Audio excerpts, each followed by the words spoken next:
అరే నువ్వు నౌకరు చేయకుంటే ఏందే నాకింత భూమి ఉన్నది నీకింత భూమి ఉన్నది వ్యవసాయం చేసుకుని బతకచ్చా నేను అన్నా కానీ అట్లా కలవదు మా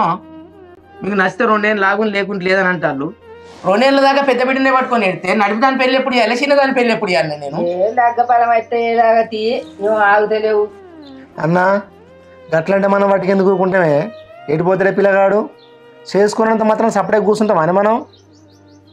వాళ్ళు పుట్టిందే మన పిల్లల కోసం మన పిల్లలు పుట్టిందే వాళ్ళ కోసం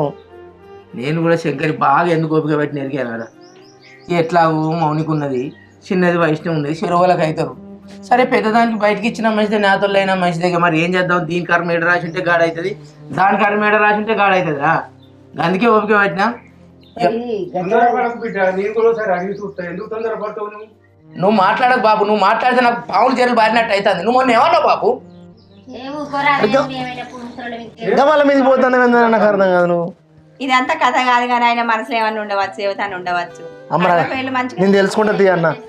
ఎవరైనా గట్ల ఎందుకంటావు ఎవరైనా ప్రేమిస్తాడు కావచ్చు